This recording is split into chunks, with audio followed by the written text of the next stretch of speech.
Hi, it's Ellie. You found the Hidden Grove, and today I'm going to be talking about all the decks that I acquired in the winter months. Actually, from October until now, mid-January. So it's a little bit of a wintertime haul video. I already tried to film this once, and then my phone died when I was almost done with the video, and it didn't save. So this is round two. So I guess I'll start off with the first deck I got in October, which was a deck from Facebook Marketplace that I got secondhand. It's actually from Honey Lou, who is a YouTuber that I love on TarotTube as well. Hi, Honey Lou. And it is the Lemurian starchild oracle. Honey Lou sent it in this bag that I absolutely adore, and I have been looking at this deck for a while. I saw it on Etsy at first, and then at some point Etsy, the creator, made it so that the deck would not ship anywhere in the US, so that was sad, and I had been wanting to get it, so I was really excited when I saw that Honey Lou was selling her copy, because I was looking for a soft before bed like nightly pull deck that kind of had positive messages and just something to end the day with a kind of like cosmic type reading. This is the only deck I have like this in my collection. I generally steer clear of this kind of like love and light cosmic sacred energy, cosmic self decks, because they're a little bit too like one-sided for me, and they lean more positive, and I like to have kind of neutral messages that I'm working with. I don't think this would work for me with a tarot deck. I don't know if the messages would align with the type of readings I get from tarot, but it's perfect for the purpose I wanted it for, which was like a nightly draw, kind of like a comforting close out the day message. And it's so cute. I love the art. Look at the little baby elephant. So that was the first deck I got in October. Next, I actually repurchased this deck. It's the Hermetic Tarot. So I had the Hermetic Tarot back in 2020, and at the time I lived in New Orleans, and I got the Hermetic Tarot from an occult shop that was near where I lived. And for whatever reason, I felt like the deck was haunted. I kept it in a bag, and every time I would take it out of the bag, a feeling of like dread would come over me, and I had to put it immediately back in, and I couldn't use it because it just had this really negative energy surrounding it. I know it sounds like kind of wild, but I could not use it. And even though I really wanted to, and at that time I didn't have many decks, I maybe had like 4 or 5, so I was really wanted to use this deck, and I just couldn't. So I ended up giving it away, and now finally, 4 years later, I am able to work with it again, and this copy has not given me that sense of dread that I had. So I'm finally glad that I can use it. And I mentioned in my last video, my January capsule collection video, that I have been using this as a study deck and probably will be for the next couple months. And I am really excited about that. And recently I found the vintage copy of the Hermetic Tarot on Facebook Marketplace for a very reasonable price, and I think that once I am done studying this, I will be using the vintage copy for readings because it is really cute. It's just a little bit shorter than the copy, than the more recent edition of the deck, and the font is a little different. I really enjoy the font on this deck. So once I kind of am feeling comfortable with those bigger images, I think I'll transition over to this deck to use for readings. I love this size, and it's kind of perfect. So yeah, I'm waiting to get to that point in my study where all of the cards are easily recognizable. You know, you get to that point with the deck where you can kind of like conjure the image of each card and what it looks like in your head. So I'm hoping I'll get to that point with this deck soon. It's been going really well, and I've also been studying the Hebrew words on the card, which are mostly names of archangels and angels in their associations with the, like, Hermetic associations with the cards. So yeah, that is the next deck. That I think I got this at the end of October.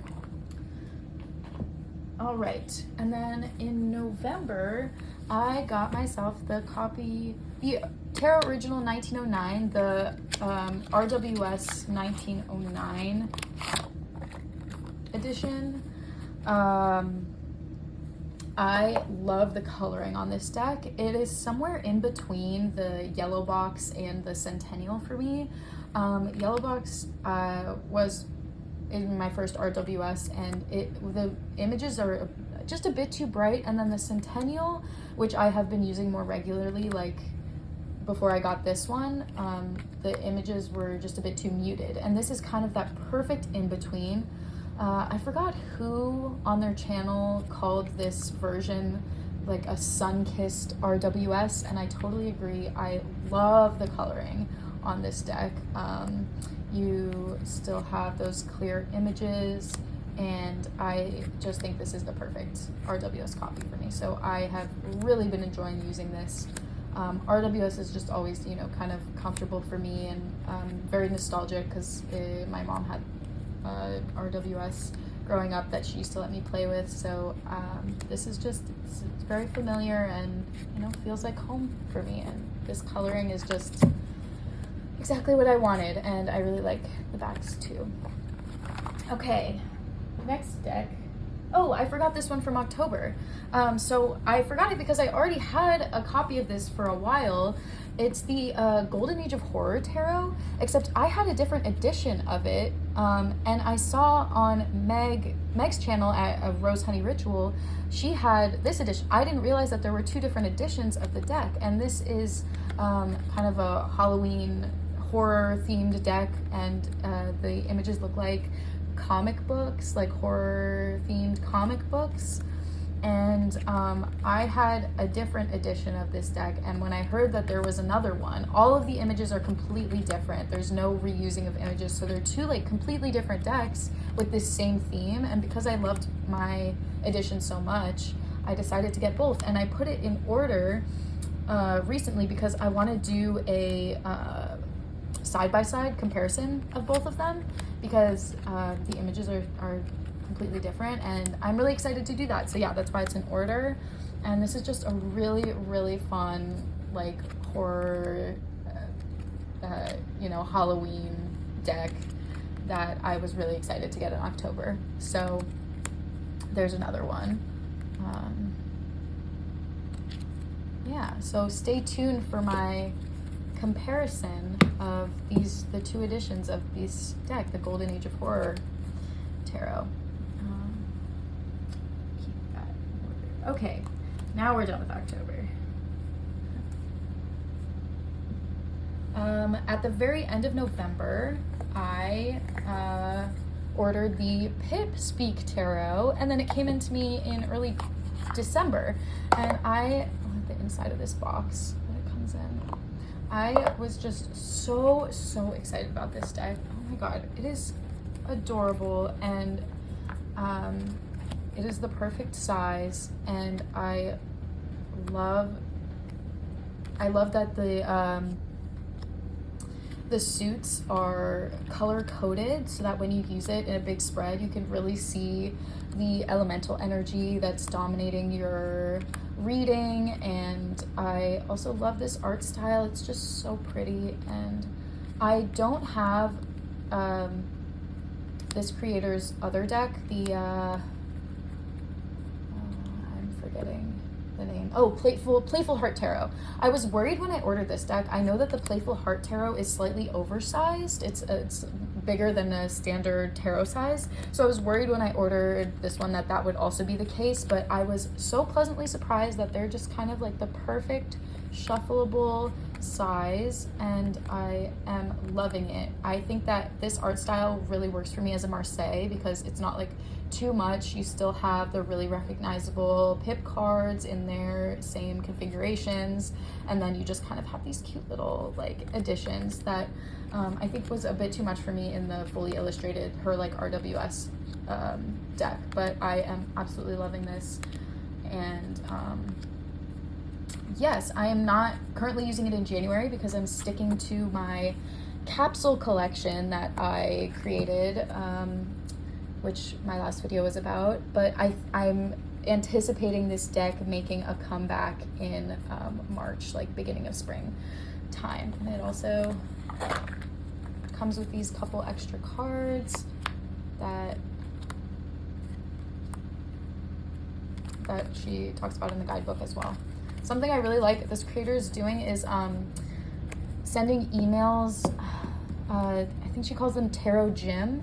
It's emails about Marseille Tarot and the way that she reads Marseille, and I've been really enjoying them and learning a lot from those emails. So every couple weeks I get an email from her about different number of the Marseille. Okay, what's next? I have, I think, 2 more decks to show you, and then we'll be in January. This is another deck I got at the very end of the year, last year, the Abaton Keys Tarot, or maybe the very beginning of this year. I don't know, it was near New Year's. I saw this deck on Catamancy Tarot at Joniki's channel.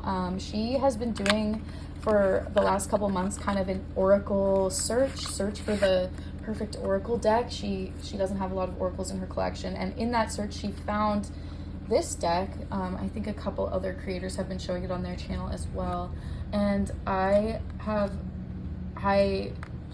it. This is a part of my capsule collection for January. It is a deck that is based on the cult of Asclepius, who's the god of medicine and healing, and I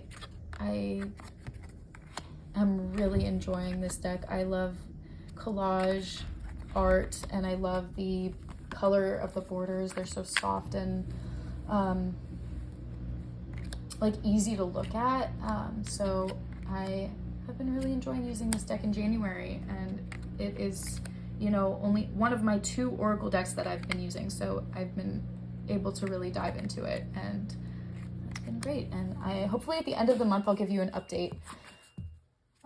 I'll give you an update on how things are going with using this deck and the couple of other decks I chose for the capsule collection. And then the final deck, which I just got in this week, mid-January, is the Lillifer Tarot.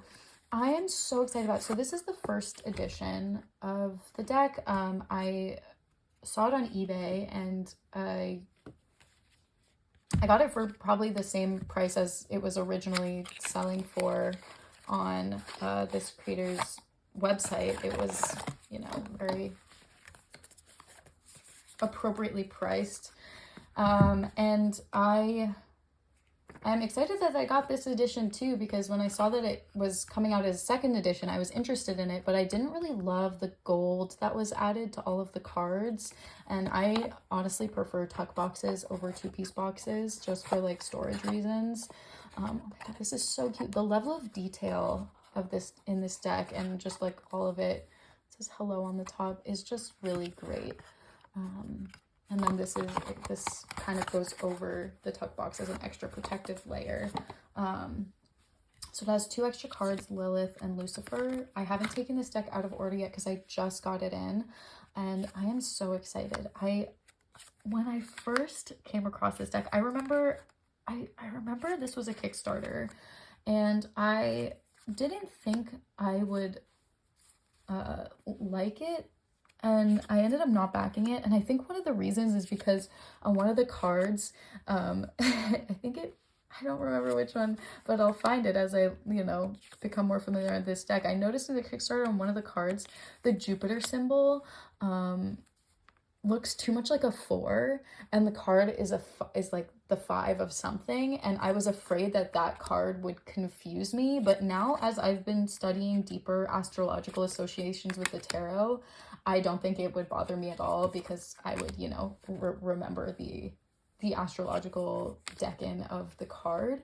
So I don't think it would bother me now, but I remember at the time, before I had been, you know, delving deeper into the associations between tarot and astrology, that was kind of like, oh man, this is going to confuse me, and I guess I just won't get it. But now I'm so happy that I have a copy, and I think this is going to be really fun for me to work with, and I love the art. Watercolor is just has this gentleness about it that's really great, but this deck, it's interesting because it's watercolor and that has that gentleness, but it doesn't feel like a gentle deck. It feels like important. I don't know. But I am really excited to use this, and I am so glad it's in my collection, because I was very sad when this edition went out of print. All right. Yeah, so those are all of the decks that were added to my collection since October. I think it's 1, 2, 3, 4, 5, 6, 7? 7 decks? Oh my god, I can't believe I forgot. Yeah, okay. This is not the last one. Actually, the last one is one that is a part of my capsule collection for this month, and it is the Bohemian Gothic Tarot. I can't believe I forgot about this one. Luckily, it's right near me because it's in my, like, right now using box. But I got this deck. I was debating getting this deck because of the price. It was pretty expensive on Baba Studios' website. This is my only Baba Studios deck, but I was reading Jane Eyre, and I think I had just finished reading Jane Eyre, and it was that, you know, the gothic romance with the spooky manor and mysteries and a dark house where you have to walk through the tunnels to find out its secrets. I don't know. That book was so awesome. I can't believe I've never read it before, but it was perfect timing for this deck to be on pre-order because it just fits so well. And now I am using this deck for the month of January along with one other tarot deck. And I love it. I really connect with these images. I feel like there's just an element of something else in them. They're not plainly Rider-Waite or any other, you know, system of tarot. They have, you know, more of that added gothic element of deep dramaticism and emotion and mystery that is exciting. And to read in this card, oh my god, this baby looks like a man, like has like a man's face, and it's kind of freaky. Yeah, you know, like those, I'm trying to think where that is in art. It's either Renaissance or medieval or Renaissance, like portraits of baby Jesus. Artists hadn't quite figured out how to draw the faces of babies, so all of the babies that were in the art of the time had like adult faces, and I just think it's really funny. But anyway, yeah, I am this. So that's 8 decks that have been added to my collection in the past 4 months. I also this makes me sad, but I ordered the Craft Decadence Oracle off of Game Crafters, and then it got lost in the mail. So would have been 9, but you know, just wasn't meant to be, I guess. So I filed a missing package report with the UPS, but we'll see. I'm trying not to get too upset over it, but yeah. So that is that is it. Thanks for watching. Bye-bye.